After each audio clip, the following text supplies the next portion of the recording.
Public প্লেসে বাতাস দূষিত করছেন, লজ্জা করছে না? এহেন প্রশ্নে থতমত খেল রুদ্র। চোখ মুখ যথাসাধ্য কঠিন করে তাকালো তটিনীর দিকে।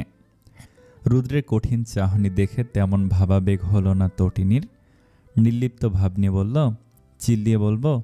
সবাইকে শোনাবো নাকি রুদ্র ভাই? রুদ্র দাঁতে দাঁত চেপে বলল, কি চাই তোর? তুমি যেখানে ট্যুরে যাবে সেখানে আমাকেও নিয়ে যেতে হবে। তটিনীর আবদারে রুদ্র চোখ মুখ কুঁচকে বলল, ট্যুরে শুধু আমরা বন্ধুরা যাব, তুই গিয়ে কি করবি? মানল না তটিনী, বলল, মেয়ে বন্ধু যাবে না? মেয়ে ছেলে সব। তটিনী হাতে চাঁদ পাওয়ার মতো খুশি হয়ে বলল, তাহলে চলবে, আমি যাব। রুদ্র হনহন করে তটিনীর কোচিং সেন্টার থেকে বের হয়ে গেল। তটিনী মুখ চেপে হেসে ক্লাসে ঢুকে পড়ল। ঘটনা হলো, রুদ্র তটিনীকে কোচিংয়ে ভর্তি করতে এসেছিল। কোচিং সেন্টারে রুদ্রের পরিচিত স্যার থাকায় সে নিজে এসেছে ঈশানের কথায় তটিনীকে ভর্তি করতে। কিন্তু মতলববাজ তটিনী ফাঁদে ফেল রুদ্রকে। রুদ্র হলো তটিনীর বড় বাবার ছেলে। রুদ্রের বাবা চাচা দুজন, তাহসিন ইরফান ও তাহের ইফফাত। তাহসিন ইরফানের দুই ছেলে, রুদ্র ইরফান ও রাজ ইরফান। তাহের ইফফাতের এক ছেলে ও এক মেয়ে, তটিনী ইফফাত ঐশী ও তুরফান ইফফাত ঐক্য। রাগে গজগজ করতে করতে সিঁড়ি দিয়ে উঠছে রুদ্র। রান্নাঘর থেকে খুন্তি হাতে বের হলেন রোবা নাহার। সম্পর্কে রুদ্রের মা।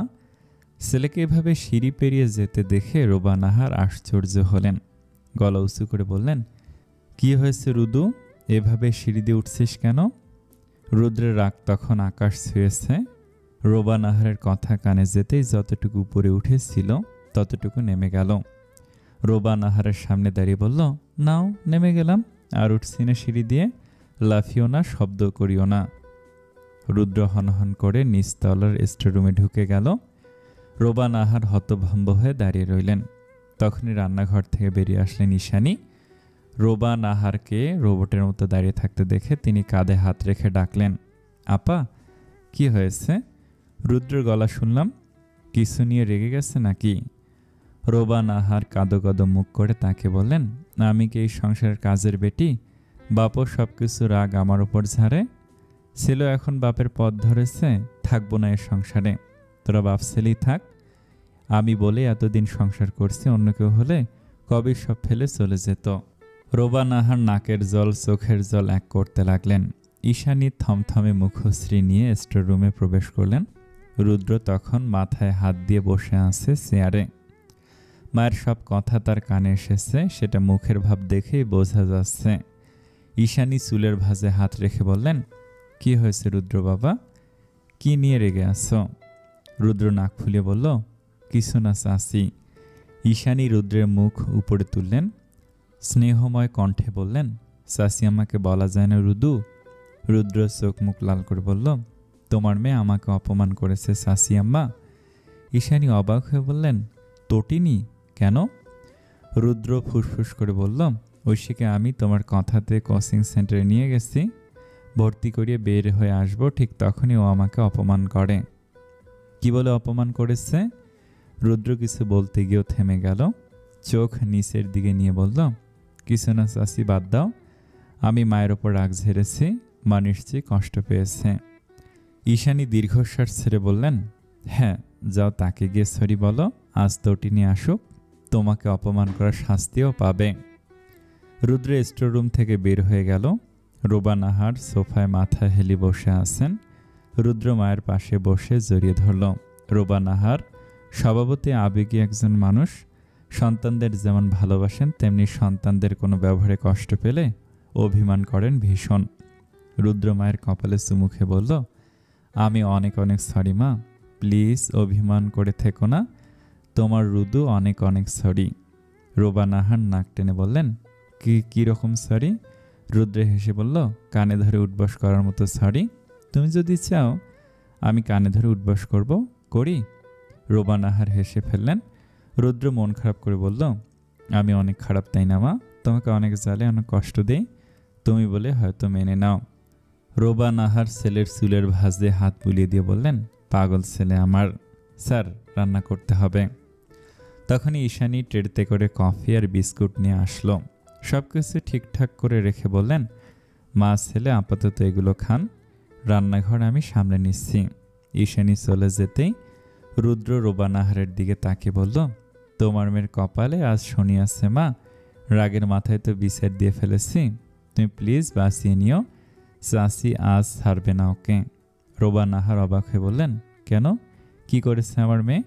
রুদ্র নাক মুখ কুঁচকে বলল, তোমার মেয়ে আজ আমাকে মারাত্মক অপমান করেছে, সেজন্য আমার মুড খারাপ ছিল, চাষিকে সব বলে দিয়েছি, কিন্তু এখন মনে হচ্ছে বলা ঠিক হয়নি।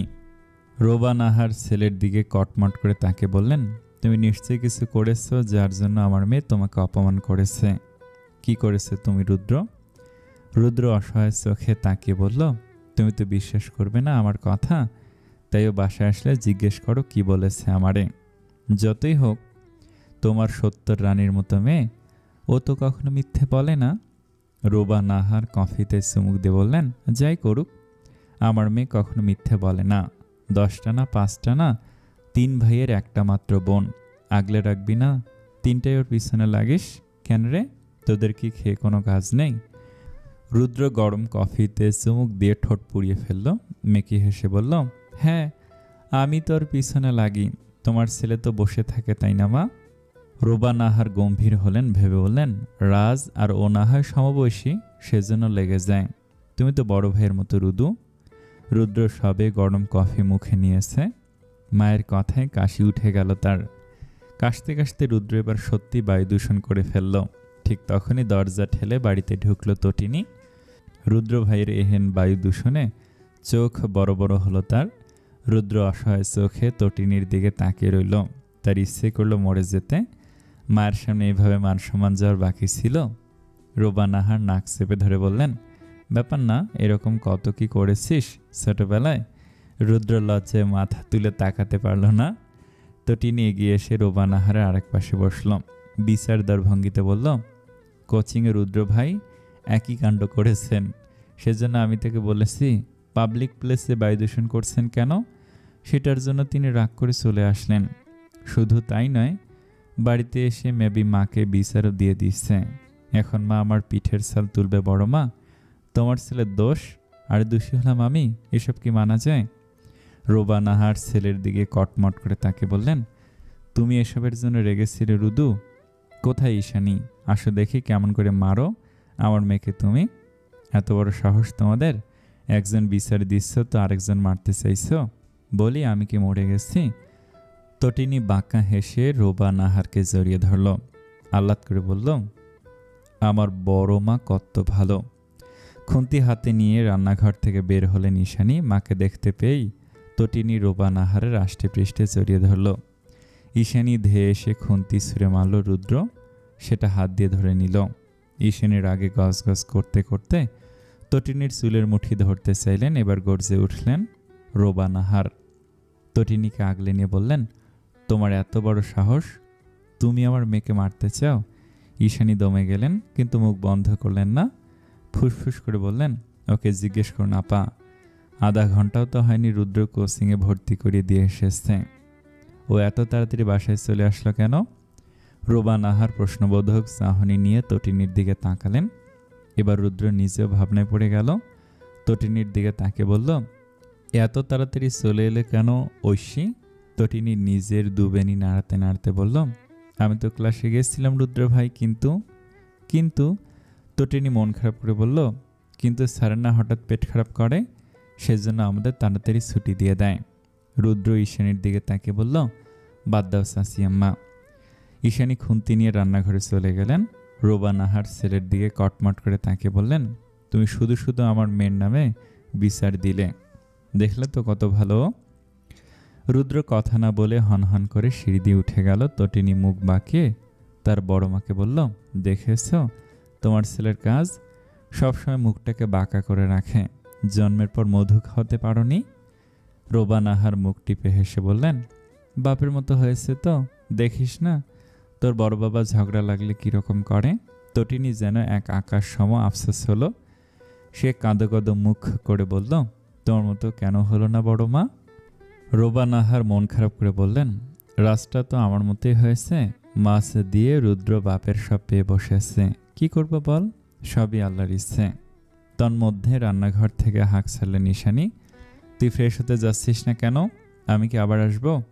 তটিনী দ্বিগুণ মন খারাপ চেহারায় ফুটিয়ে বলল, দেখছো বড় মা, মা আমাকে সবসময় ধমকে কথা বলে শুধু। একটু আদর করে বললে কি হতো বলো? কই, তুমি তো কখনো আমাকে ধমকাও না। রোবা নাহার তটিনীর মাথায় হাত বুলিয়ে দিয়ে বললেন, থাক, মন খারাপ করে না। তোর এক মা ধমকালে আরেক মা আদর করবে। এখন গিয়ে ফ্রেশ হয়ে খেতে আয়। তটিনী অবুঝ বাচ্চাদের মতো রিয়াকশন দিয়ে সবে সোফা থেকে উঠে দাঁড়িয়েছে। তখনই হুঙ্কার দিয়ে সিঁড়ি দিয়ে নেমে আসলো রুদ্র। তটিনী চমকে পিছনে সরে গেল। রোবা নাহার অবাক হয়ে বললেন, কি হয়েছে রুদু? রুদ্র দাঁত কিরমির করে বলল, তোমার আদরের মেয়ে ক্লাস না করে পালিয়ে এসেছে। রোবা নাহার হতভম্ব হয়ে তাকালেন তটিনীর দিকে। তটিনী মাথা নাড়িয়ে মানা করল, সে পালিয়ে আসেনি। রুদ্র এগিয়ে এসে বেনি ধরে টান মারল। তটিনী দাঁত কামড়ে কান্না আটকে বলল, দেখছে বড় মা? রোবা নাহার তেরে এলেন, তোমার এত বড় সাহস রুদু? রুদ্র নিজের মোবাইলের স্ক্রিন তুলে ধরল, বলল, দেখো তোমার আদলের দুলালের কাণ্ড। স্যারের কিসের পেট ব্যথা, বরং ওর নিজেরই পেট মোচড়ে দিচ্ছিল বলে ক্লাস থেকে বের হয়ে এসেছে। অভিনয় করেছে ও। স্যারকে বলেছে ওর নাকি পেট ব্যথা। রোবা নাহার কিছু বলবেন, তখনই রান্নাঘর থেকে আবারও বের হলেন ঈশানী। মাকে দেখে তটিনী এক দৌড় দিল, সিঁড়ি দিয়ে পৌঁছালো নিজের ঘরে। তারপর দরজা বন্ধ করে হাঁপাতে লাগলো। আজ তার কপালে দুঃখ আছে, আর সেই দুঃখ তার রুদ্রভাই লিখেছেন। তটিনী জানে আপাতত রুদ্রভাই ছাড়া তাকে কেউ মায়ের হাত থেকে বাঁচাতে পারবে না। ধরণীর বুকে কালো কালো ভাব। সময়টা বৈশাখ মাস। আবহাওয়া জানান দিচ্ছে কালবৈশাখী ঝড়ের। নিজ রুমের বিছানায় শুয়ে এক মনে উপন্যাস বই পড়ে চলেছে তটিনী। দুপুরে রোবা নাহার এসে খাবার দিয়ে গেছিল, সেটা খেয়েই সে উপন্যাসের বই পড়া শুরু করে দিয়েছে। আপাতত তার হাতে রয়েছে হুমায়ুন আহমেদের শুভ্র সমগ্রেহের একটি বই, দারচিনি দ্বীপ। শুভ্র আর তার বন্ধুরা দারচিনি দ্বীপে গিয়েছে অবশেষে অনেক কিছু পেরিয়ে।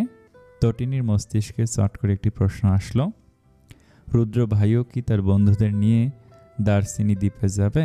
মুঠোফোন হাতে নিয়ে রুদ্রকে একের পর এক বার্তা পাঠাতে শুরু করলো তটিনী।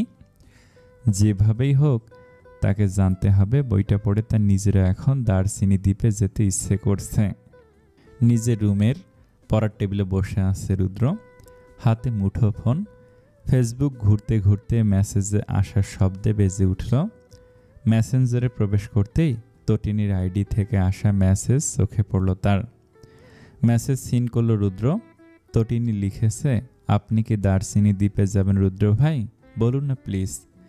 রুদ্র টাইপ করল, একই বাড়িতে থেকে মেসেজ দেওয়াটা কোন ধরনের ম্যানার? যা বলবি সামনাসামনি এসে বল, তাহলে তোর প্রশ্নের উত্তর পাবি। রুদ্রের পাঠানো মেসেজ সিন হলো সেকেন্ডের সাথে। তটিনী লিখল, ঠিক আছে আসছি। তার ঠিক 1 মিনিট পর রুদ্রের রুমের দরজায় টোকা পড়ল। কেউ ফিসফিস করে ডাকল, রুদ্র ভাই। রুদ্র গলা তুলে বলল, দরজা খোলা আছে। তটিনী শোনা মাত্রই দরজা ঠেলে ঘরে ঢুকে পড়ল। ভালো করে দরজা লক করে রুদ্রের সামনে এসে দাঁড়ালো। রুদ্র ভুরু কুঁচকে বলল, দরজা লক করেছিস কেন? মতলব কি তোর ঐশী?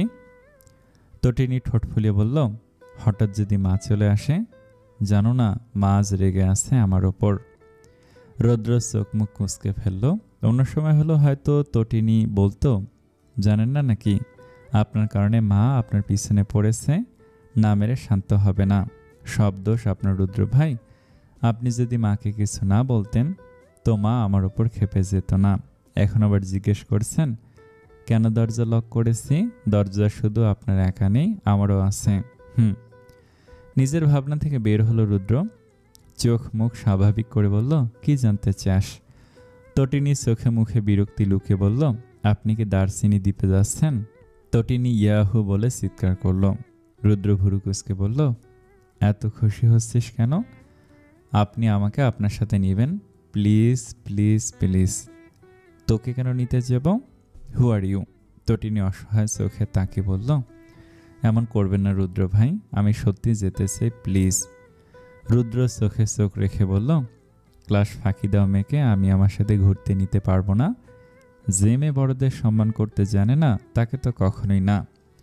তটিনী কাঁদো মুখ করে বলল, তাহলে আপনি সত্যি নেবেন না? না, আমি আর কখনো ক্লাস ফাঁকি দেব না রুদ্র ভাই। দার্সিনি দ্বীপ ঘুরে এসে মন লাগিয়ে ক্লাস করব। স্কুলেও নিয়মিত যাব। বান্ধবীদের চুল ধরে টানবো না, আইসক্রিমও ফুচকা খাবো না, হোমওয়ার্কও করব নিয়মিত। আপনার শার্টে কখনো সর্দি মুছব না। বলতে বলতে নাক টেনে রুদ্রের শার্টে সর্দি মুছল তটিনী। রুদ্র একটানে নিজের শার্ট খুলে ছুঁড়ে ফেলে কটমট করে তাকালো। তটিনী কিটকিট করে দাঁত বের করে হেসে বলল, আপনি যদি আমাকে নিয়ে না যান তো এখন আমি চিৎকার করব, বলবো আপনি আমাকে রুমে জোর করে নিয়ে এসে দরজা বন্ধ করে দিয়েছেন। রুদ্র হতভম্ব হয়ে তাকে বলল, এসব কোত্থেকে শিখেছিস? তটিনী চোখ মেরে বলল, বড় মা জি বাংলা দেখে না, সেসব আমিও দেখছি। রুদ্র কঠিন চোখে তাকে বলল, বের হয়ে যা এখনই, আগে বলুন নিয়ে যাবেন। রুদ্র আগুন চোখে তাকে বলল, তুই যদি এখন না বের হোস তো আমিও চিৎকার করব, বলবো তুই আমার ইজ্জত লুটতে আমার রুমে এসে দরজা বন্ধ করেছিস। তটিনী মুখে হাত দিয়ে বলল, এটা বলবেন না রুদ্র ভাই, আমি চলে যাচ্ছি। বলেই তটিনী দৌড়ে বের হয়ে গেল। রুদ্র দীর্ঘশ্বাস ছেড়ে বলল, বোকা মেয়ে, এটা জানে না যে আদিম যুগ থেকে মেয়েদের ইজ্জত হরণের কাহিনী হয়ে আসছে, কিন্তু আজও পুরুষের ইজ্জত হরণের কাহিনী হয়নি। কেউ বিশ্বাসও করবে না। রুদ্র শব্দ করে হেসে বিছানায় শুয়ে গড়াগড়ি খেলো। বেশ জব্দ করতে পেরেছে সে, এবার একটু শুধরে গেলে হয় এই মেয়ে। রুদ্র ইরফান, তটিনী দ্য গ্রেট রুদ্র ভাই, যিনি সবে অনার্স ফার্স্ট ইয়ারের গণ্ডি পেরিয়েছেন। পরীক্ষা দিয়ে বন্ধুরা মিলে প্ল্যান করেছে ট্যুর দিবে। রুদ্রদের বন্ধু মহল মোট 6 জন নিয়ে, ঈশা, ফয়সাল, প্রমি, জোনাকি, রাফসান ও রুদ্র। এই তো বন্ধু মহল। 6 বন্ধুর দল ঠিক করেছে আগামীকাল মানে শুক্রবার দার্সিনি দ্বীপের উদ্দেশ্যে রওনা দিবে। সেজন্য আজ থেকে সবাই সবকিছু গুছিয়ে নিচ্ছে। রুদ্র নিজের পরার মতো জামা কাপড় নিয়ে নিল ব্যাগে, সাথে টুকটাক প্রয়োজনীয় জিনিসপত্র। বেলা তখন 12:30। এই সময় স্কুল ছুটি হয় তটিনীর। যদি স্কুল ফাঁকি না দেয় তো বাসায় আসবে 1টার দিকে। সেজন্য রুদ্র নিশ্চিত মনে নিজের ব্যাগ বিছানার উপর রেখে ওয়াশরুমে প্রবেশ করলো শাওয়ার নিতে। কিন্তু বেচারা রুদ্রের ভাবনাতে পানি ঢেলে দিয়ে 12:05 টিপ টিপ করে পা ফেলে তটিনী বাড়িতে প্রবেশ করলো। রোবা নাহার টেবিলে খাবার এনে রাখতে রাখতে বললেন, গোসল করে ঝটপট চলে আয়। তটিনী বাক্য ব্যয় না করে সিঁড়ি দিয়ে লাফিয়ে লাফিয়ে উপরে উঠল। রুদ্রের রুম পেরিয়ে যাওয়ার সময় দরজার ফাঁক দিয়ে চোখ পড়ে গেল তার। বিছানায় ব্যাগপত্র দেখে ভুরু কুঁচকে গেল আপনা আপনি। পা টিপে টিপে প্রবেশ করল সে। ব্যাগের ভিতর কাপড় দেখে তটিনীর মাথা যেন সম্পূর্ণ আকাশ ভেঙে পড়ল। রুদ্র তাকে লুকিয়ে তাহলে এই কাজ করছে? মানা যাচ্ছে না, একদমই না। যেভাবেই হোক এই ব্যাগের মধ্যে যেভাবে কাপড় জায়গা করে নিয়েছে সেভাবে তাকে রুদ্রের পাশের সিটে জায়গা করে নিতে হবে। আর তা পারবে একমাত্র তার বড় বাবা। তটিনী নিঃশব্দে হেসে ঘর থেকে বেরিয়ে গেল। তার ঠিক 5 মিনিট পর ওয়াশরুম থেকে বের হলো রুদ্র। সূক্ষ্ম নজরে বিছানা পর্যবেক্ষণ করে স্বস্তির নিঃশ্বাস ছেড়ে খাবার টেবিলে চলে গেল। টি শার্ট আর প্লাজো পরনে 16 বছরের কিশোরী, চুল বেয়ে টপ টপ করে পানি গড়িয়ে পড়ছে। হেলে দুলে খাবার টেবিলের সামনে এসে দাঁড়ালো সে। কোনো দিকে না তাকিয়ে বসে পড়ল রুদ্রের সামনাসামনি একটি চেয়ারে। রোবা নাহার যত্ন করে মুরগির মাংস প্লেটে তুলে দিলেন। তটিনীর সবচেয়ে প্রিয় হলো মুরগির রোস্ট। মাংসতে কামড় দিয়ে যেই না হাড্ডি আলাদা করবে অমনি সেটা হাত থেকে ছুটে গেল। পড়ল তো পড়ল সোজা রুদ্রের প্লেটে। রুদ্র হতভম্ব চোখে তাকালো। তটিনী হাসার চেষ্টা করে বলল, সরি। রোবা নাহার হাড্ডিটা সরিয়ে নিলেন। বুঝ দেওয়ার ভঙ্গিতে বললেন, ছোট মানুষ রুদু, এভাবে তাকাস না, ভয় পাবে। তটিনীর 2 পাশে বসেছে আরো 2টো বিচ্ছু, নাম তুরফান ও রাজ। তারা এক অপরের দিকে তাকিয়ে ইশারায় কি করবে ঠিক করে ফেলল। তটিনী তখন সবে আর একটা হাড্ডি সহ মাংস মুখে নিচ্ছে। তখনই রাজ কনি দিয়ে গুঁতো মারল, যার ফলস্বরূপ এবার মাংস সহ হাড্ডি রুদ্রের কপালে বাড়ি খেয়ে প্লেটে আওয়াজ তুলে পড়ে গেল। রুদ্র নিজের কপালে হাত দিয়ে তটিনীর দিকে তাকালো। রুদ্রের চাহনি দেখে কিছু বোঝা যাচ্ছে না, কেমন নির্লিপ্ত চাহনি তার। তটিনী ভয়ে ভয়ে বলল, আমি ইচ্ছে করে করিনি রুদ্র ভাই। রাজ ও তুরফান একে অপরের দিকে তাকে ইশারায় চিয়ার আপ করল। তটিনী কাঁদো কাঁদো মুখ করে বলল, আমি সত্যি এবার ইচ্ছে করে করিনি রুদ্র ভাই। রুদ্র ঠাস করে নিজের প্লেট নিয়ে উঠে সোফাতে চলে গেল। ঈশানী মেয়ের দিকে কটমট করে তাকে বললেন, তোর জন্য ছেলেটা একদণ্ড শান্তি পায় না, সব সময় বাদরামি করতে হবে কেন তোর? একটু শান্ত থাকতে পারিস না তুই? রোবা নাহার বললেন, আরে ছাড়ো ওকে, বোঝেনি বাচ্চা মানুষ। হ্যাঁ, ও তো বাচ্চা, আর রাজ তুরফান তো বড় হয়ে গেছে। ওদের দুজনকে দেখেছেন? ওর মতো কখনো এমন করতে? বাচ্চা বাচ্চা বলে ছাড় দিয়ে দিয়েই দিন দিন এরকম হচ্ছে আপা। ঈশানী তরকারি বাটি নিয়ে রুদ্রের পাশে গেলেন। প্লেটে তরকারি তুলে দিতে দিতে বললেন, কিছু মনে করো না রুদ্র, এ মেয়েটা শুধরাবে না। তোমার সাথে বেয়াদবি করলে থাপ্পড় মেরে দিবে, তাহলে বড়দের সম্মান করতে শিখবে ও। রুদ্র হেসে বলল, ব্যাপার না চাচি আম্মা, আর একটু বড় হোক, এমনি বুঝ আসবে। তটিনী রাজের দিকে অগ্নিদৃষ্টিতে তাকে বলল, তুই গুঁতো দিলি কেন তখন? দুটোই প্ল্যান করেছিলে তাই না? রাজ অসহায় বাচ্চার মতো তাকে বলল, এসব কি বলিস? আমার মতো ভদ্র বাচ্চা আবার প্ল্যান করতে পারে নাকি? তটিনী রোবা নাহারের দিকে তাকে ঠোঁট ফুলিয়ে বলল, তোমার ছেলে ইচ্ছে করে আমাকে গুঁতো দিয়েছে বড় মা, সেজন্য মাংস রুদ্র ভাইয়ের দিকে চলে গেছিল। রোবা নাহার ছেলের দিকে তাকে গম্ভীর স্বরে বললেন, তটিনী যা বলছে তা সত্যি? রাজ অবুজ বাচ্চাদের মতো করে বলল, একদমই না মা, তুমি তুরফানকে জিজ্ঞেস করো। তটিনী নাক টেনে বলল, ওরা দুজন মিলে করেছে বড় মা। রোবা নাহার কিছু বলার আগে হুঙ্কার দিলেন ঈশানী। তেরে এসে বললেন, শেষ হয়েছে তোর বিচার দেয়া?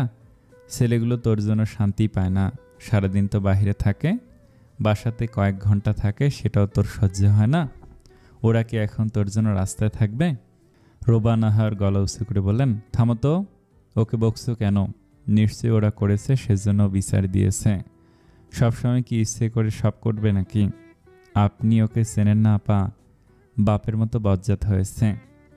তটিনী চোখের জল মুছে বলল, আজ থেকে আমি তাহলে একাই খেতে বসবো, তোমাদের সাথে আর কখনো খেতে বসবো না।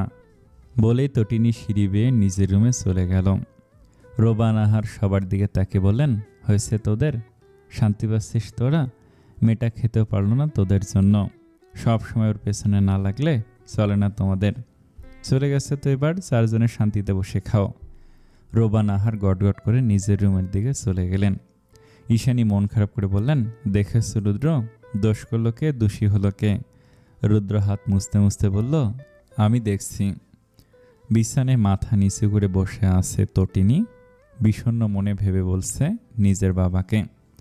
তার এই মুহূর্তে মনে হচ্ছে তার বাবা ছাড়া কেউ তাকে ভালোবাসে না। নিজ মনে স্বগোক্তি করল, বাবা ছাড়া কেউ আমাকে ভালোবাসে না, থাকবো না আর এই বাড়িতে। সেটা শুনে ফেল রুদ্র। দরজায় হেলান দিয়ে দাঁড়িয়ে বলল, তাই? তটিনী নাক টেনে বলল, হ্যাঁ। রুদ্র ধীর পায়ে এসে তটিনীর পাশে বসল। পকেট থেকে রুমাল বের করে দিয়ে বলল, চোখ মুছে নে। না। রুদ্র দীর্ঘশ্বাস ছেড়ে বলল, চোখ মুছে খেতে চল, তোর নাটক দেখতে পারবো না আর। তটিনী অগ্নি দৃষ্টিতে তাকিয়ে বলল, কে বলেছে আপনাকে নাটক দেখতে? এসেছেন কেন এখানে আপনি? রুদ্র নিজের চুল টেনে সোজা হয়ে বসল, এক হাত ঘুরিয়ে নিয়ে রাখল তটিনীর কাঁধে। তটিনী এবার মৃদু শব্দ করে কেঁদে উঠল। রুদ্র হেসে বলল, এত কান্না কই পাস তুই? ক্লান্ত হোস না? তটিনী উত্তর দিল না। রুদ্র মুচকি হেসে বলল, দার্সিনী দ্বীপ যাবি? তটিনী চোখ তুলে তাকালো। রুদ্র চোখের ইশারে জিজ্ঞেস করল, যাবি? তটিনী রুদ্রের গলা জড়িয়ে ধরে বলল, সত্যি নিবেন আমায়? রুদ্র মাথা নাড়িয়ে বলল। তটিনী ঠোঁট ফুলে বলল, আগে আপনি সরি বলুন। রুদ্র অবাক হয়ে বলল, কেন? আপনার ভাই ইচ্ছে করে আমাকে গুঁতো মেরে আপনার দিকে মাংস ফেলে দিয়েছে, আপনি সেটা দেখেও চুপ করেছিলেন, আমাকে বকা খেতে দেখে আনন্দ পাচ্ছিলেন। রুদ্র মিনমিন করে বলল, সরি। তটিনী দাঁত বের করে হাসল। রুদ্র হাত টেনে নিয়ে যেতে যেতে বলল, খেতে চল, তুই খাসনি বলে আমার মা জননী না খেয়ে বসে আছেন। শুক্রবার আবহাওয়া ঠিক কীরকম সেটা আন্দাজ করা যাচ্ছে না। হঠাৎ প্রচণ্ড হাওয়া তো হঠাৎ রৌদ্র, হঠাৎ একটা দুটো বৃষ্টির ফোঁটা টপ টপ করে পড়ছে মাটিতে।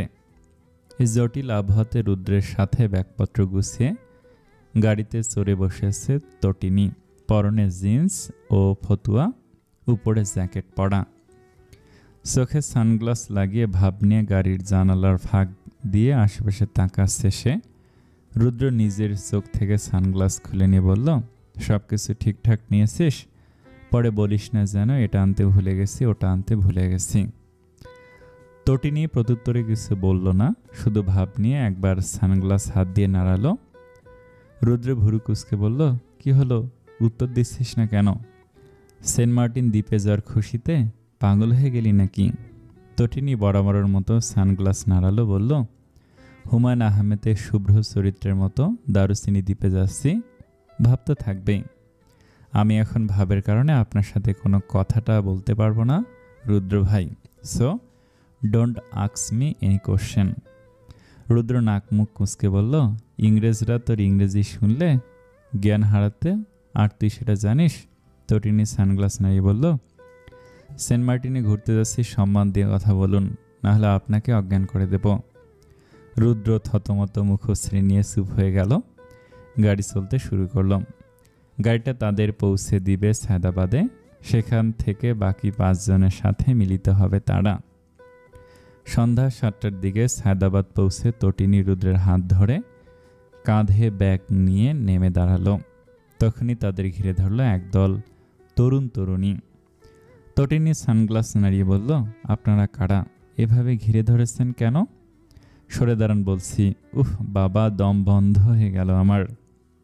রুদ্র গম্ভীর স্বরে বলল, সাইলেন্স ঐশী, ওরা আমার বন্ধু হয়। তোমার দুয়ানার ভাব তোমার কাছে রাখো আপাতত, না হলে মান সম্মান নিয়ে যাত্রা করতে পারবে না। তটিনীর হৃৎপিণ্ডে লাগলো কথাটি। একটানে সানগ্লাস খুলে বলল, হু আর ইউ? এসব বলার আপনি কে? আমি তোমার কাজিন হই। তোমাকে আমার দায়িত্বে ছাড়া হয়েছে বাসা থেকে, ভুলে গেছ?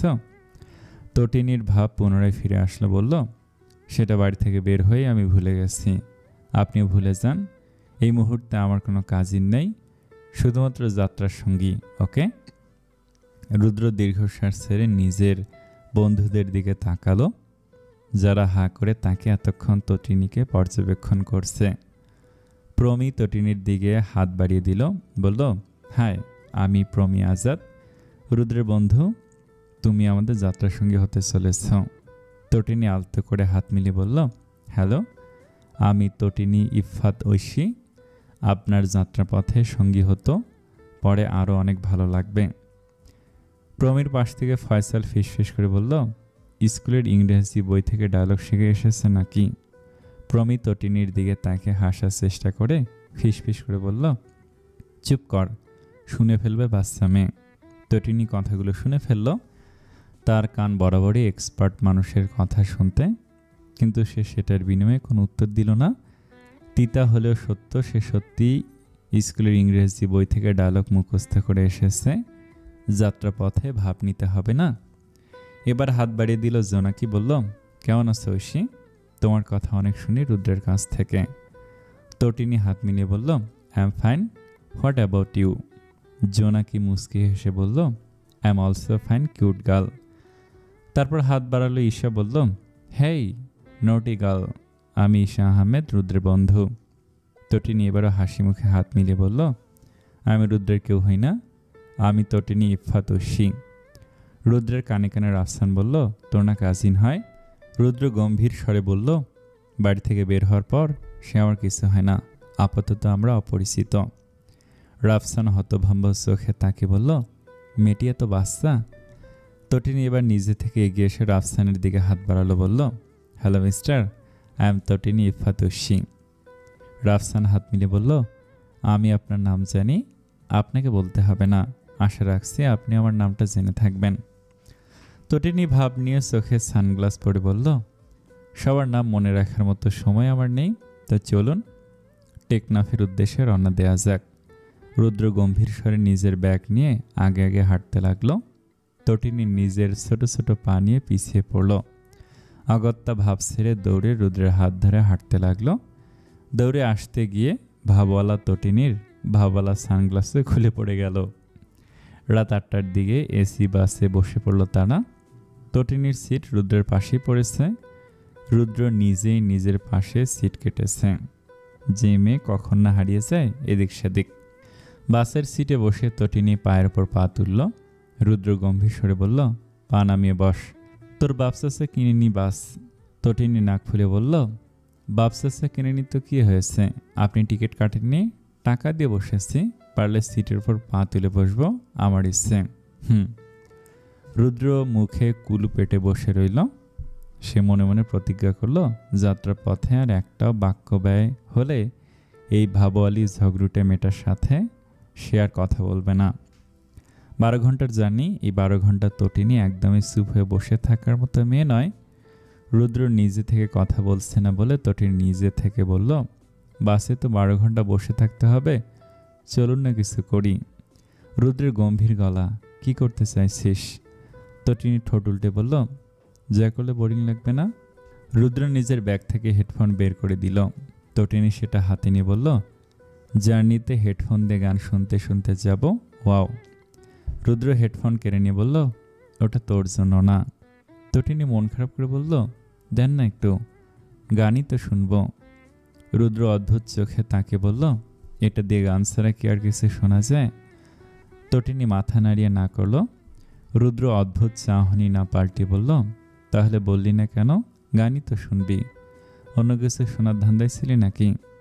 তটিনী ফিস ফিস করে বলল, আমাদের ক্লাসে একটা মেয়ে অন্য কিছু শোনে রুদ্র ভাই। রুদ্র অদ্ভুত দৃষ্টিতে আবারও তাকালো, বলল, কি শোনে? তটিনী মুখে হাত চেপে ধরে বলল, জানি না, তবে শোনে অন্য কিছু। তুই না জানলে কেমনে জানলি অন্য কিছু শোনে? তটিনী ঠোঁট উল্টে বলল, আমার পেছনের সিটে সাথী নামের একটি মেয়ে বসে, ও সারাক্ষণ হেডফোন কানে লাগিয়ে থাকে, ওর বয়ফ্রেন্ডের সাথে কথা বলে ফিসফিস করে। রুদ্র দীর্ঘশ্বাস ছেড়ে বলল, তুই শুনিস না কেন? তুইও শুনবি। সেন্ট মার্টিন এসে তোকে আমি ভালো ব্র্যান্ডের একটা হেডফোন কিনে দেব, সেটা দিয়ে সারাক্ষণ তুইও ক্লাসে বসে ফিসফিস করে কথা বলবি, ঠিক আছে? তটিনী মন খারাপ করে বলল, কিন্তু আমার তো বয়ফ্রেন্ড নেই রুদ্র ভাই। রুদ্র দাঁত কিরমিরিয়ে বলল, নেই কেন? তটিনী অবুঝ বাচ্চার মতো বলল, হবে কিভাবে? যারাই প্রেম করতে আসে তাদেরই তো আপনি টাইট দিয়ে তাড়িয়ে দেন। রুদ্র নিজের মাথা চেপে ধরে বলল, চুপ কর, আমার কি খেয়ে কাজ নেই? তুই প্রেম করবি কর, আমার কি? আমি কেন হুদায় টাইট দিতে যাবো? তোর বিয়েতে কি তোর জামাই আমার টাকা দিব তোর সারা জীবন পাহারা দিয়ে রাখার জন্য? তটিনী ঠোঁট উল্টে বলল, তাহলে রাজ যে বলল আপনি সবাইকে তাড়িয়ে দেন। রুদ্র হাত জোর করে বলল, ক্ষমা করে দেন মা, আমি আপনার সাথে কথা বলতে ইন্টারেস্ট পাচ্ছি না বলে ভাবওয়ালি তটিনীকে ইগনোর করে চোখে সানগ্লাস পরে নিল রুদ্র। ভাবের বিপরীতে ভাব পেয়ে তটিনী দাঁত বের করে হেসে বলল, ও আচ্ছা, আপনি আমাকে এতক্ষণ নকল করতে চেষ্টা করছিলেন রুদ্র ভাই, হা হা হা। বাস যখন টেকনাফ এসে থামলো তখন তটিনী গভীর ঘুমে আচ্ছন্ন। চারিদিকে পাখির কিচিরমিচির আওয়াজ, সকালের মৃদু হাওয়ায় দোলা দিয়ে যাচ্ছে মানুষের মন। রুদ্র প্রথমে মৃদু স্বরে ডাকল, ঐশী, ঐশী ওঠ। কিন্তু কোনো আওয়াজ দিল না তটিনী, বরং নাক ডাকতে লাগলো। রুদ্র হতভম্ব হয়ে চারিদিকে তাকালো। ভাগ্যিস সবাই তখনও ঘুমে, এই প্রথম তটিনীকে নাক ডাকতে দেখছে রুদ্র। তার মনে পুরনো ক্ষোভ জেগে উঠল। স্মার্টফোন বের করে রেকর্ডার অন করলো। তাতে রেকর্ড হলো তটিনীর নাক ডাকার গান। ফোন পকেটে রেখে এবার রুদ্র কানের কাছে মুখ নিল, ডাকলো, ঐশী। তটিনী হুম জ্বালানো কণ্ঠে বলল, ওঠ, বসে গেছি তো। তটিনী জবাব দিল না। বাধ্য হয়ে রুদ্র তার হাত টেনে দাঁড় করিয়ে দিল। তটিনী ঘুম ঘুম চোখে তাকে বলল, যদি পড়ে যেতাম মাথা ঘুরে, আপনি তার দায়ভার নিতেন রুদ্র ভাই। রুদ্র সাইড দিয়ে বের হয়ে গেল, বলল, এত কথা শোনার টাইম নাই, বের হ জলদি। বলে রুদ্র বাকিদের ডাকতে শুরু করলো। একে একে সবাই জেগে গেল। ব্যাগপত্র কাঁধে নিয়ে নামতে লাগলো সবাই বাস থেকে। টেকনাফের দমদমিয়া এলাকায় এসে থেমেছে বাসটি। সকালের নাস্তা সেখানে সেরে নিল তারা। সেখান থেকে কয়েকটি ঘাটের দিকে সেন্ট মার্টিন যাওয়ার জাহাজগুলো অবস্থান। রুদ্রদা কেয়ারি ক্রুজ অ্যান্ড ডাইনিংয়ের দ্বিতীয় তলার টিকিট নিল। ভাড়া পড়ল ৮০০০ জন প্রতি, ১৫০০ টাকা। তটিনী দাঁত বের করে হেসে বলল, আমার তো ভাড়া নিয়ে চিন্তা নেই, যা দাও রুদ্রভাই দিবে, কারণ আমি তো তার দায়িত্বে বাসা থেকে বের হয়েছি। তটিনীর কথা শুনে রুদ্র ফটাফট বলল, বাড়ি থেকে বের হওয়ার পর না আমরা কেউ কারো কিছু লাগি না। তুই না বলেছিস আমি তোর কাজিন হই না, তবে এখন কিসের দায়িত্ব? আমি কোনো ভাড়া টাড়া দেব না, তোর ভাড়া তুই দে। তটিনী কাঁদো কাঁদো মুখ করে বলল, ও মা, আমি কি সিরিয়াসলি বলেছি নাকি? আমি তো তখন মজা করে বলেছি। রুদ্র দাঁত কিরমির করে বলল, তাই?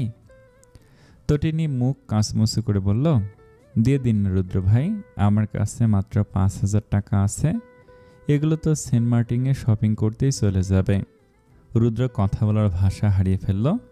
শেষ পর্যন্ত সেন্ট মার্টিনে শপিং? সিরিয়াসলি? টিকিট কাটার পর নিতে হলো গেট পাস, পানির উপর কাঠের তৈরি করিডোরের মতো প্রায় ২০০ মিটার লম্বা ব্রিজ। সেটা পেরোনো সহজ ছিল না তটিনীর জন্য। সে রুদ্রের হাত ধরে হেলে দুলে ধীরে ধীরে জাহাজে উঠল। রুদ্র তটিনীর পেছন পেছন উঠল, বাকি ৫ জনও। দূরে দাঁড়িয়ে থাকা জাহাজ যেন স্বাগত জানালো। চারিদিকে অপরূপ পরিবেশ, সবুজের সমারোহ। দূরে আরও জাহাজ চোখে পড়ল সবার। একে একে লোকজন ভরে উঠেছে রুদ্রদের জাহাজ। দ্বিতল জলযানটি ছাড়ল সকাল ৯টার কিছুক্ষণ পর। মন নেচে উঠল তটিনীর। সে রুদ্রের হাত চেপে ধরে বলল, সব কিছু এত সুন্দর কেন রুদ্র ভাই? রুদ্র হেসে বলল, আরও অনেক কিছু দেখার বাকি এখনো, এনজয় করে যা, ধীরে ধীরে সব দেখতে পাবি। আপনি কি আগে কখনো সেন্ট মার্টিনে গিয়েছিলেন রুদ্র ভাই? রুদ্র সবুজ সমারোহের দিকে তাকিয়ে চোখ জোড়াতে জোড়াতে বলল, ক্লাস 5-এ থাকতে গেছিলাম একবার, তখন তুই পুচকি ছিলি। টেকনাফের নদীর পাশে পাহাড়। টেকনাফ থেকে সেন্ট মার্টিনের দূরত্ব প্রায় ৪২ কিলোমিটার। ২৫ কিলোমিটার নাফ নদী আর বাকি ১৭ কিলোমিটার খোলা সাগর। পথটুকু পাড়ি দিতে লাগে প্রায় ২.৫ ঘন্টা। মূলত এটি কোনো নদী নয়, বঙ্গোপসাগরের বর্ধিত অংশ। তবুর স্থায়ী পরিচয় নাফ নদী। এর পানি সাগরের মতোই লবণাক্ত।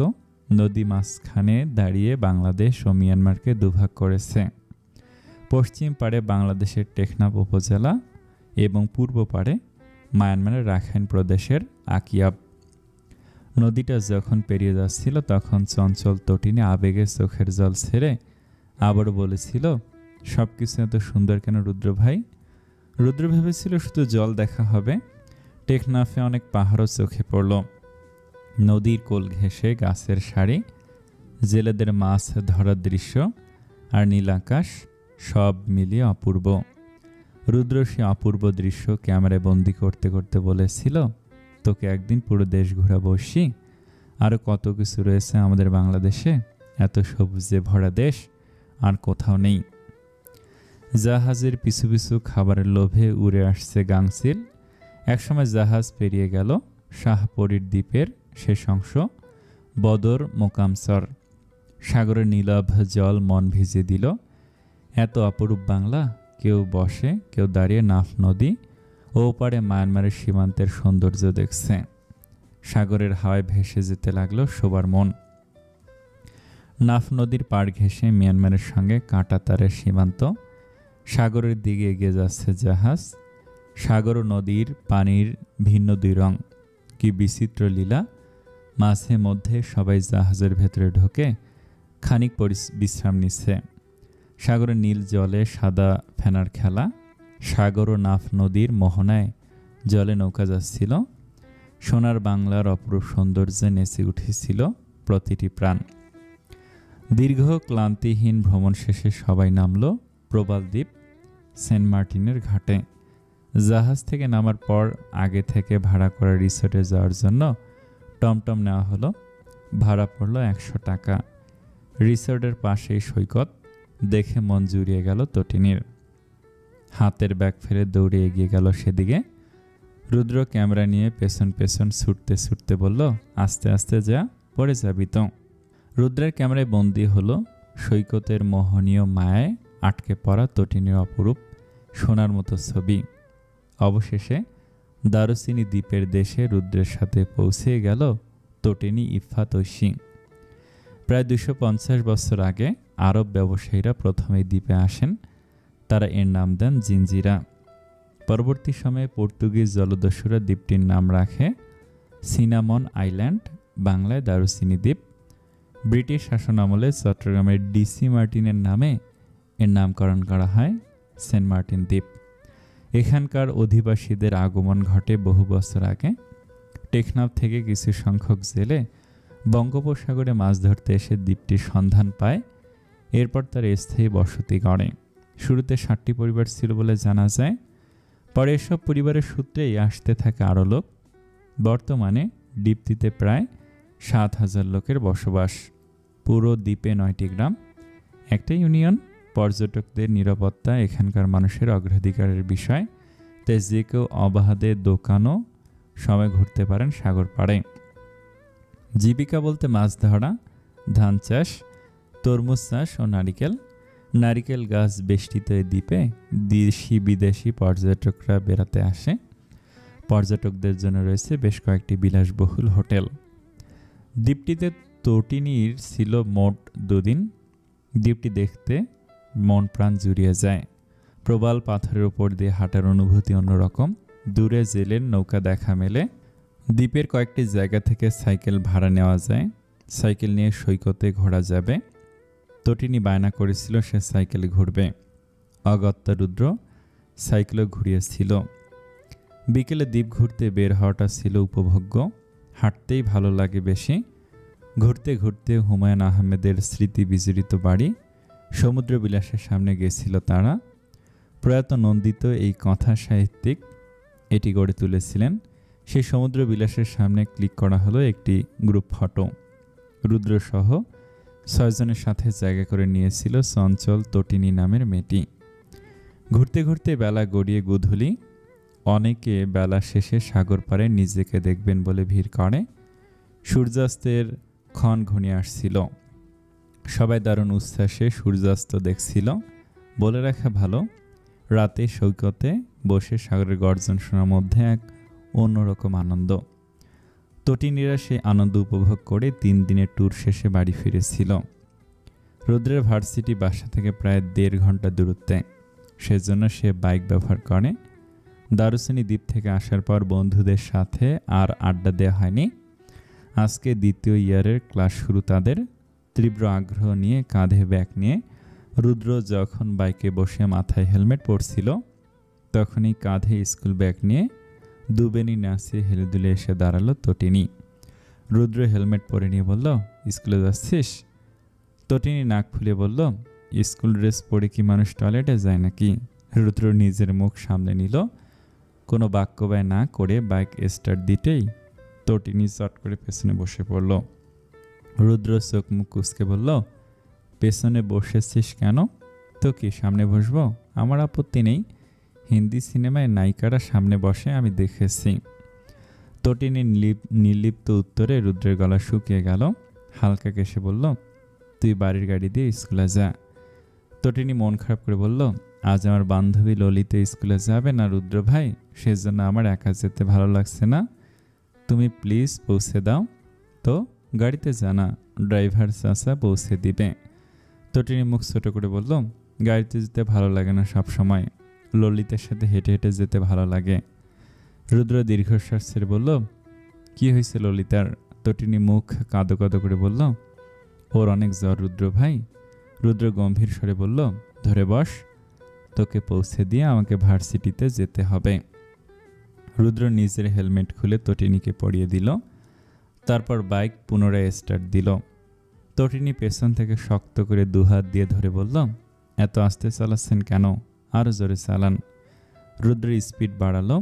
হাই বেগে ছুটতে লাগলো বাইক। তটিনী 1 হাত দিয়ে রুদ্রের চুল এক মুঠো করে ধরল। রুদ্র তৎক্ষণাৎ বাইক থামিয়ে নিল। দাঁত কিরমিলিয়ে বলল, তোকে আমাকে ধরে বসতে বলেছি, চুল ধরে বসতে বলিনি ফাজিল। তটিনী চোখ মুখ কাঁচুমুচু করে বলল, না ধরলে পড়ে যেতাম তো, ভয় করছিল। তাহলে বললি কেন স্পিডে বাড়াতে? বেয়াদব মহিলা একটা। তটিনী ঠোঁট ফুলে বলল, আমি মহিলা নই রুদ্র ভাই, আমি তো মেয়ে। রুদ্র কথা না বাড়িয়ে বাইক স্টার্ট দিল। তটিনীর স্কুলের সামনে নামিয়ে দিয়ে স্পিড বাড়িয়ে হাওয়ার বেগে ছুটে গেল। তটিনী সেদিকে তাকে মুখ বাঁকে বলল, এত ভাব। গোধূলি বিকেল। তটিনী বাসায় ফিরে 1টার দিকে। মাঝে মধ্যে তা 12:30টার মধ্যে চলে আসে। সেই মেয়ে আজ বিকেল হয়ে গেল, তবু এখনও বাসায় আসেনি। ব্যাপারটা চিন্তার না? অবশ্যই চিন্তার। ইতিমধ্যে হুলস্থুল পড়ে গেছে তটিনীর বাড়ির মধ্যে। রোবা নাহার কেঁদে কেটে একাকার। ঈশানী কান্না আটকে রেখে তাহের ও তাহসিনকে লাগাতার কল করছেন, কিন্তু কেউই ফোন রিসিভ করছে না। আজ রুদ্র বাসায় ফেরেনি। রাজ ও তুরফান আজ মাঠে খেলতে যায়নি। এক কোণে মন খারাপ করে দাঁড়িয়ে আছে। দুজন মিলে তটিনীর বান্ধবী ললিতার বাড়িতে খোঁজ নিয়েছে, কিন্তু ললিতা আজ স্কুলে যায়নি জ্বরের কারণে। স্কুলের টিচারদের থেকে কিছু জানা যায়নি। তারা যথাসময়ে স্কুল ছুটি দিয়ে দিছে। তারপর কে কোথায় গেছে সেটা তারা জানে না। ঈশানী হাত দিয়ে মুখ চেপে ধরে ফুপিয়ে কেঁদে উঠলেন। তার চঞ্চল মেয়েটা ছাড়া বাড়িটা খা খা করছে। আহাজারি করে বললেন, কোথায় গেলি মা? তটিনী ফিরে আসো না, মা তোকে আর বকবে না। রোবা নাহার চোখের জল মুছে তাহাসিন ইরফানকে কল দিলেন। এইবার কল রিসিভ হলো। ধরেছে তাহাসিন ইরফানের অ্যাসিস্ট্যান্ট। বলল তারা দুজন মিটিংয়ে রয়েছেন। রোবা নাহার রেগে চিৎকার করে বললেন, তোমার স্যারকে গিয়ে বলো তার মিটিং থেকে জরুরি কিছু এদিকে শেষ হয়ে যাচ্ছে। অ্যাসিস্ট্যান্ট ছেলেটি ভড়কে গিয়ে বলল, আমি এক্ষুনি স্যারকে ইনফর্ম করছি ম্যাম। তার ঠিক 3 মিনিটের মাথায় তাহাসিন ইরফান ফোন ব্যাক করলো। তড়িৎ গতিতে বললেন, কী হয়েছে রোবা? রোবা নাহার রাগে ফেটে পড়লেন। ফুপিয়ে কাঁদতে কাঁদতে বললেন, তোমরা দু ভাই থাকো তোমাদের মিটিং নিয়ে, এদিকে আমার মেয়েকে খুঁজে পাচ্ছি না। তোমাদের তো কিছু না, তোমরা তো জন্ম দিয়েই রেহাই পেয়ে গেছো। আমার মেয়ের কিছু হলে আমি তোমাদের দুই ভাইকে দেখে নেব। ইরফান কল লাউঞ্জে ছিল। তাহের ইফতাব তড়িঘড়ি করে ফোন কেড়ে নিয়ে বললেন, মানে কি হয়েছে ভাবি? আমার মেয়ে কোথায়? রোবা নাহার কল কেটে দিলেন। আধা ঘন্টা পর বাড়িতে এসে পৌঁছালেন দুই ভাই। নিজের স্ত্রীদের সামলাতে গিয়ে নাজেহাল অবস্থা তাদের। মেয়ের চিন্তায় পাগল পাগল অবস্থা সবার। দুই ভাই মিলে কোনো জায়গা বাদ রাখেনি। যত আত্মীয় স্বজন আছে সবাইকে ফোন করে জিজ্ঞেস করেছেন তটিনী গিয়েছে কিনা। বিকেল পেরিয়ে সন্ধ্যা নামতে বাড়িতে কান্নার রোল পড়ল। চিৎকার করে কাদার আহাজারি শোনা যাচ্ছে শুধু। তুরফান ও রাজ একে অপরকে জড়িয়ে ধরে কাঁদছে। বহুদিন পর ভার্সিটিতে গিয়ে নোট কানেক্ট করতে ও বন্ধুদের সাথে আড্ডা দিতে গিয়ে রুদ্র বাড়িতে পা রাখল সন্ধ্যার দিকে। কান্নার শব্দ কানে যেতেই বুক স্যাঁত করে উঠল তার। বাইক ফেলে দৌড়ে এসে ঢুকলো বাড়িতে। মেঝেতে বসে ঈশানীর মাথায় পানি ঢালছেন রোবা নাহার। রুদ্র শুকনো ঢোক গিলে জিজ্ঞেস করলো, কি হয়েছে মা? রোবা নাহার হেসকির কারণে কথা বলতে পারছেন না। রুদ্র চারিদিকে তাকালো। তটিনী ছাড়া সবে উপস্থিত। নিজের বাবা চাচাকে সোফায় মাথা নিচু করে বসে থাকতে দেখে তার মাথা ঘুরে গেল। মনে মনে প্রার্থনা করলো সে যা ভাবছে তা যেন সত্যি না হয়। তুরফান ঠোঁট ফুলিয়ে কেঁদে উঠল। রাজ ফুপিয়ে কাঁদতে কাঁদতে বলল, বুড়িকে খুঁজে পাচ্ছি না ভাইয়া, ও আজ বাসায় আসেনি, আমরা সব জায়গায় খুঁজেছি। রুদ্র বুকে হাত চেপে ধরল। জোরে জোরে নিঃশ্বাস ছেড়ে বলল, স্কুলে খোঁজ নিসনি তোরা? বাসায় আসেনি মানে কি? তোরা দুটো বাসায় আসতে, ও কিভাবে আসেনি? তোরা ওকে দেখে রাখতে পারিস না? রুদ্র মেঝেতে বসে পড়ল। রোবা নাহার রুদু বলে চিৎকার করে উঠলেন। তার হার্ট দুর্বল ছেলেটির শেষে হার্ট অ্যাটাক না হয়ে যায়। রুদ্র মুখ নিচু করে বলল, আমাকে জানানো হয়নি কেন মা? রোবা নাহার শাড়ির আঁচল মুখ চেপে বললেন, তোর হার্ট দুর্বল রুদু, দেখছিস এখনই কেমন করছিস, কিভাবে তোকে আমি জানাতাম বল। রুদ্র চোখের জল ছেড়ে দিল। ঠোঁট দাঁত দিয়ে কামড়ে ধরে বলল, আমি ওকে নিজে স্কুলে পৌঁছে দিয়ে গেছি, তোমরা ওর একটু খেয়াল রাখতে পারলে না? এখন আমি ওকে কোথায় খুঁজবো মা? রুদ্র পাগলের মতো বাড়ি থেকে বেরিয়ে গেল। তাহের, ইফাত ও তাহাসিন ইরফান আবারও বের হলেন খুঁজতে। রুদ্রদের হাসি খুশি বাড়িটি কয়েক ঘন্টাতে বিধ্বস্ত রূপ ধারণ করলো যেন। বাইকের গতি বাড়িয়ে ছুটে চলেছে রুদ্র। একের পর এক জায়গায় গিয়ে ঐশী বলে চিৎকার করে ডাকছে। খুঁজতে খুঁজতে একসময় রাস্তার পাশে বুকে হাত চেপে বসল সে। চোখ দিয়ে গড়িয়ে পড়ছে আগুন জল। রুদ্র মুখ তুলে আকাশের দিকে তাকালো। অনুনয় করে বলল, ওকে ফিরিয়ে দাও গড, যেখানেই থাকে যেন সুস্থ থাকে, ওকে দেখো, ওর যেন কোনো ক্ষতি না হয় প্লিজ। রুদ্রকে এই মুহূর্তে কি বলা যায়? এত যন্ত্রণা সবকিছু কি শুধু একজন কাজিনদের জন্য, নাকি গভীর রয়েছে অমূল্য কোনো অনুভূতি? রাত 8টা।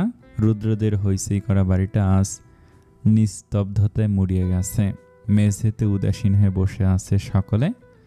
24 ঘন্টা না গেলে থানায় জিডি করা যাবে না। রাজ ও তুরফান যেন আজ সবার চেয়ে বড় হয়ে গেছে। শরবত করে এনে রুদ্রকে ও নিজের বাবাদের দিয়ে বলছে, তোমরা তো সারাদিন বাইরে ছিলে, এটা খেয়ে নাও, হালকা লাগবে। রুদ্র নির্নিমেষ তাকে রইল, শুধু শরবতের গ্লাস হাতে নিল না। তটিনীর মামারা রওনা দিয়েছেন ইতিমধ্যে। তাহের ইফতাফের গোষ্ঠীর সবাই হয়তো এতক্ষণে অর্ধেক চলে এসেছেন।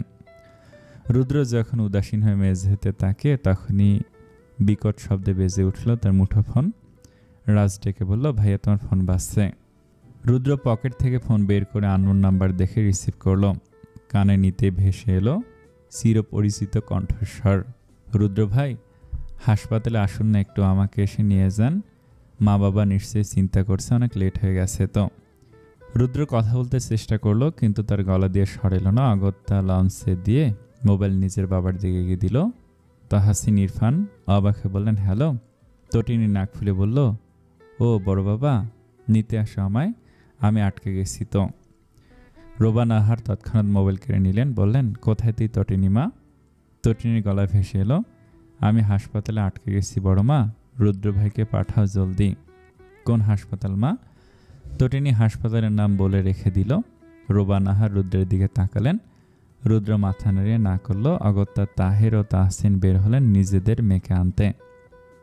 রোবা নাহার বরফ এনে রুদ্রের বুকে মালিশ করে দিতে দিতে বললেন, চিন্তা নেই রুদু, ও চলে আসবে কিছুক্ষণের মধ্যে। মেয়েটিকে আমরা বকে দেব। কীরকম চিন্তায় ফেলেছিল আমাদের। মুখ বন্ধ করে নির্বাক হয়ে বসে আছে নিশানি। রাজ ও তুরফানের মুখে হাসি ফুটেছে। দুজন খুশিতে কেঁদে ফেলল। 40 মিনিটের মাথায় বাড়িতে প্রবেশ করল তটিনী। বাড়ির প্রাণ ফিরে পেয়ে রোবা নাহার দৌড়ে আসলেন, বুকে জড়িয়ে ধরে কেঁদে উঠলেন। তটিনী মন খারাপ করে বলল, কাঁদো না বড় মা, কিছু হয়নি তো। রোবা নাহার চুলের ভাঁজে চুমুখে বললেন, একটা খবর কেন দিসনি মা, তুই হাসপাতালে কি করছিলি? তটিনীর মাথায় ব্যান্ডেজ করা। ঈশানী সোফা থেকে হাত মেলে দিলেন। তটিনী দৌড়ে নিজের মেয়ের কাছে গেল, বলল, আমি সরি মা, আর দুষ্টুমি করব না। তাহের ইফাত সোফায় বসতে বসতে বললেন, তোমার মেয়ে রাস্তা দিয়ে দৌড়াতে দৌড়াতে বাড়িতে আসছিল, রিক্সার সাথে ধাক্কা লেগে অজ্ঞান হয়ে পড়েছিল। পাশের হাসপাতালে নিয়ে গেছিল লোকজন। সন্ধ্যার দিকে জ্ঞান ফেরে। বাড়িতে গাড়ি রেখেছি কি জন্য? গাড়ি থাকতে যদি দৌড়ে দৌড়ে যাতায়াত করতে হয়, আমি কালকে গাড়ি ভেঙে ফেলব, মনে থাকে যেন, বলেই তাহের ইফাত নিজের রুমে চলে গেলেন। তটিনী ঠোঁট উল্টে বলল, আমি আর দৌড়াদৌড়ি করব না। রোবা নাহার রান্নাঘরের দিকে যেতে যেতে বললেন, সবই ঠিক আছে রে মা, তোর বাপ মায়ের গোষ্ঠী আসতেছে রান্না চাপায় গিয়ে। তটিনী ফিক করে হেসে বলল, ও মা, ওরা খবর পেয়ে চলে এসেছে? ঈশানী মেয়ের কপালে হাত রেখে বললেন, অনেক রক্ত গেছে নিশ্চয়ই, আরও করিস শয়তানি, আরও দৌড়াদৌড়ি করিস তুই। ঈশানী রান্নাঘরে চলে গেলেন। তটিনী রাজ ও তুরফানের দিকে তাকে বলল, তোদের চোখ মুখ ফুলে আসছে কেন? বাপরে, তোরাও কেঁদেছিস? রাজ ও তুরফান দৌড়ে এসে দুদিক থেকে জড়িয়ে ধরে বলল, আর কখনো এমন করিস না, কয়েক ঘন্টায় সবার কীরকম অবস্থা হয়েছে দেখ, ভাইয়া তো অসুস্থ হয়ে গেছে। তটিনী এবার চোখ তুলে মেঝেতে মাথা নিচু করে বসা রুদ্রের দিকে তাকালো। সোফা থেকে নেমে রুদ্রের পাশে বসে পড়ল। রুদ্র চোখ তুলে তাকাতেই তটিনী হাসল। রুদ্র নিজেও মুচকে হাসল। তটিনী কানে ধরে বলল, আমি অনেক সরি রুদ্র ভাই, আর এমন হবে না। রুদ্র নাক টেনে বলল, কাছে আয়। তটিনী রুদ্রের গলা জড়িয়ে ধরে বলল, আমি ভেবেছি আপনি রাগ করবেন, ও মা, আপনি দেখে হাসছেন। রুদ্র তটিনীর কপালে হাত বুলিয়ে বলল, অনেক লেগেছে না তোর? তটিনী ঠোঁট উল্টে বলল, অনেক। রুদ্র পকেট হাত দিয়ে চকলেট বের করে দিয়ে বলল, বিকেলে কিনে রেখেছিলাম তোর জন্য। তটিনী দাঁত বের করে হেসে চকলেট নিয়ে নিল। 5টা চকলেটের মধ্যে 2টো রাজ ও তুরফানকে দিয়ে একটা রুদ্রকে দিয়ে বলল, আপনিও খান, বাবা বলেছে আপনি অনেক খুঁজেছেন, এনার্জি পাবেন এটা খেলে। রুদ্র চোখে জল নিয়ে হাসলো। তটিনী চকলেট মুখে নিয়ে বলল, আমি তো এখন অসুস্থ। অসুস্থ রুগী কি স্কুলে পড়তে চায় রুদ্র ভাই? রুদ্র মাথা নাড়িয়ে না বলল। তটিনী দাঁত বের করে বলল, সেজন্য আমিও যাব না, এই ফাঁকে চলুন কোথাও ঘুরতে যাই। হ্যাঁ। রুদ্র নির্নিমেষ চোখে তটিনীর চোখের দিকে তাকিয়ে রইল। তটিনী ঢুক গিলে বলল, আপনি ওভাবে তাকিয়ে আছেন কেন? রুদ্র এক হাত দিয়ে তটিনীকে আলতো করে জড়িয়ে ধরে বলল, তোর তো ধান্দা ভালো না, অসুস্থ হয়েও তার ফায়দা তুলছিস, ধান্দাবাজ একটা। তটিনী ঠোঁট উল্টে বলল, আমি বলেছি নাকি? ডাক্তার বলে দিয়েছে অসুস্থতার সময় ঘোরাফেরা করলে মন ভালো থাকে। রুদ্র চুল এলোমেলো করে দিয়ে বলল, ঠিক আছে, নিয়ে যাব। রোবা নাহা রান্নাঘর থেকে বের হয়ে বললেন, তোর চিন্তায় সবার খারাপ অবস্থা হয়েছিল। রুদ্র বুকে ব্যথা করছিল, তোকে পরপর সুস্থ হয়ে গেছে। আমাদের এত কাঁদানোর জন্য তোকে কি করা উচিত বলতো? তটিনী মুখ গোমরা করে বলল, আমি কি ইচ্ছে করে কাঁদিয়েছি? রুদ্র মাথা নাড়িয়ে বলল, একদমই না মা, তুমি ওকে আর দোষ দিও না। বেচারি মাথা ফাটিয়ে বসে আছে, ওর জন্য শাকসবজি রান্না করো। অনেক রক্ত চলে গেছে নিশ্চয়ই। তটিনী হাত দিয়ে দেখে বলল, এত এত গেছে রুদ্র ভাই। রুদ্র বলল, উঠে দাঁড়া, আমাকে টেনে তোল। তটিনী উঠে দাঁড়ালো, যতটুকু শক্তি ছিল সবটুকু দিয়ে টেনে তুলতে চেষ্টা করলো রুদ্রকে, কিন্তু এক চুলও নড়াতে পারল না। রুদ্র নিজে থেকে উঠে দাঁড়ালো, তটিনীর কাঁধে হাতের ভর দিয়ে বলল, রুমে নিয়ে চল।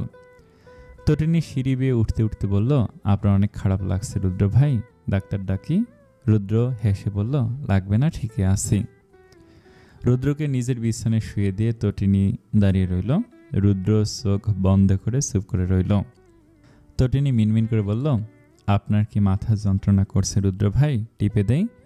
রুদ্র কোনো শব্দ করল না। তটিনী নিজে থেকে মাথার কাছে বসে হাত বাড়িয়ে মাথা টিপে দিতে লাগলো। রুদ্র চোখ বন্ধ করে মুচকি হাসল। তটিনীর কোলে বালিশ রেখে সেখানে মাথা রেখে বলল, এবার টিপে দেই বুড়ি? তটিনী মন খারাপ করে বলল, আমি বুড়ি নই। রুদ্র ঠোঁট চেপে হাসল। তটিনী কাঁদো কাঁদো স্বরে বলল, আমি বুড়ি নই রুদ্র ভাই। রুদ্র চোখ মেলে বলল, তুই বুড়ি নোস, তুই মাইয়া। এবার দে, মাথা টিপে দে। তবুও কাঁদিস না, আর সহ্য হচ্ছে না, মেরে ফেলবো এবার। তটিনী নাক ফুলিয়ে নিজের কাজ করতে লাগলো। রুদ্র ঘুমে তলিয়ে যেতে যেতে বিড়বিড় করে বলল, সরি ঐশী। তটিনী সেটা শুনে ফেলল, নাক ঠিকঠাক করে মুচকে হাসলো। যাকতা রুদ্র ভাই আর রেগে নেই। তটিনীর কাজিন মহলে ভরে গিয়েছে বাড়ি। রাত 10টা তখন। চিৎকার চেঁচামেচিতে রুদ্রের কান ঝালাপালা হয়ে গেছে। সবচেয়ে বেশি তটিনীর গলায় বেশি শোনা যাচ্ছে। রুদ্র মাথা চেপে ধরে উঠে বসল। ভার্সিটি থেকে এসে এখনো ফ্রেশ হয়নি, তার শরীর ম্যাচম্যাচ করছে। রুদ্র একটানে টি শার্ট খুলে ছিঁড়ে ফেললো, হেলে দিল, ওয়াশরুমে ঢুকলো শাওয়ার নিতে। তটিনীর কাজিন মহল তেমন বড় না। তটিনীর মা ঈশানীর এক বোন রয়েছে, যিনি ঈশানীর ছোট। তারই দুটো বাচ্চা ছেলেমেয়ে রয়েছে, যারা তটিনীর সাথে বর্তমানে হইহুল্লোড় করছে। বাকি রইল রুদ্রের গোষ্ঠী। রুদ্র ও তটিনীর বাবার দিক থেকে আবার গোষ্ঠী ভীষণ বড়। রুদ্র ও তটিনীর দাদা ছিলেন বিরাট বড়লোক। বাড়িধারায় তার বিশাল পরিত্যক্ত বাড়ি রয়েছে, যেটাতে কেউ থাকে না। পুরনো আমলের হওয়ায় সেটাতে কারো তেমন যাতায়াত নেই। রুদ্রের বাবা চাচা ভেবে রেখেছেন ওটা পুনরায় মেরামত করে ইতিমখানা বানাবেন। তাহাসিন ইরফানের চাচাতো ভাই বোন রয়েছেন 2 জন, তাদের ছেলে মেয়ে আবার 5 জন। একজনের 2 ছেলে 1 মেয়ে, আর একজনের 1 ছেলে 1 মেয়ে। চাচাতো ভাইয়ের নাম আশফাক আহমেদ, তার ছেলেদের নাম আশার আহমেদ ও আশফি আহমেদ, মেয়ের নাম আলপনা আহমেদ। আশার অনার্স শেষ করে মাস্টার্সের প্রস্তুতি নিচ্ছে। আশফি অনার্স সেকেন্ড ইয়ারে পড়ে। আলপনা ইন্টার শেষ করে অনার্সে এডমিশনের প্রস্তুতি নিচ্ছে। তাহসিন ইরফানের চাচাতো বোনের নাম আশারিয়া আহমেদ, স্বামীর নাম ওবায়দুল দেওয়ান, তার 1 ছেলে ও 1 মেয়ে, নাম শশী দেওয়ান ও শিশির দেওয়ান। শিশির রাজ ও তুরফানের সমবয়সী। শশী আশফির মতোই অনার্স এডমিশনের প্রস্তুতি নিচ্ছে। এই হলো রুদ্র তটিনীর গোষ্ঠীর ডিটেলস। রুদ্রদের ড্রয়িং রুমের সোফাতে বসে আছেন সবাই। কতদিন পর ভাই বোন একসাথে। রোবা নাহার ও ঈশানী একের পর এক নাস্তা পানি তৈরি করছেন। আশারিয়া আহমেদের যত্নের কোনো ত্রুটি রাখছে না কেউ। যতই হোক 3 ভাইয়ের মধ্যে 1 বোন সে। আশারিয়া আহমেদ গাজীপুরে থাকেন, আশফাক আহমেদ থাকেন শাহবাগে, তটিনীরা থাকে মিরপুরে। শাওয়ার নিয়ে নিচে নামল রুদ্র।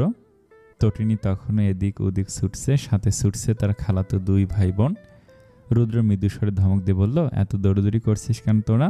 এই তুই না একটু আগে মাথায় সেলাই নিয়ে বাসায় ফিরলি, এত বড় কাণ্ড করে এখন দৌড়দৌড়ি করছিস? তটিনী এক কোনায় চুপচাপ দাঁড়িয়ে রইল। বাচ্চা দুটো ভয় পেয়ে তাদের বাবা মার কাছে চলে গেছে। তটিনী মিনমিন করে বলল, এত ধমকাচ্ছেন কেন? একটু তো দৌড়েছি। রুদ্র কথা না বাড়িয়ে সোফার দিকে চলে গেল, সবাইকে সালাম দিয়ে বসে পড়ল। কাজিনদের সাথে হাই হ্যালো করে রান্নাঘরে ঢুকল। রোবা নাহার তখন মাংস রান্না করছেন। রুদ্র নিজের হাতে খুন্তি নিয়ে তরকারি নাড়তে লাগলো। রোবা নাহার ছেলের কাণ্ডে হেসে বললেন, আমাকে দে, আমি পারবো। কিন্তু রুদ্র দিয়ে না বলল, তুমি বরং সবজি কাটো, আমি দেখছি এটা। শিলা আন্টি কবে গ্রাম থেকে ফিরবেন? তোমার তো চাচি আমার ওপর অনেক ধকল চলে যাচ্ছে। রোবা নাহার শসা কাটতে কাটতে বলল, অনেক দিন পর বেড়াতে গিয়েছে বেচারি, থাক আসুক, তৃপ্তি ভরে থাকে, আমি আর তোর চাচি সামলে নিতে পারবো, সমস্যা হবে না। রুদ্র মাংস রান্না করে মাছ ভাজতে শুরু করলো। তখনই তটিনী ঢুকলো রান্নাঘরে, নাক টেনে মাছ ভাজার গন্ধ নিয়ে বলল, আহ বড় মা, আমাকে মাছ ভাজা দাও, খাবো। রুদ্র গম্ভীর গলায় বলল, বিড়াল নাকি তুই, মাছের গন্ধ পেয়ে চলে এসেছিস? তটিনী মুখ ঝাঁকি বলল, কাজ করছেন সেটাই করুন, মালকিনের সাথে তর্ক করতে আসবেন না। রুদ্র ভুরুকুচকে বলল, মালকিন? আর তুই ফু দিলেই তুই উড়ে যাবি। তটিনী ঠোঁট উল্টে বলল, তোমার ছেলেকে বলো আমাকে মাছ ভাজা দিতে, না হলে কিন্তু আমি চিৎকার করব বড় মা। রোবা নাহার হেসে বললেন, দিয়ে দে রুদু, বেচারি অনেক রক্ত খাইয়ে এসেছে।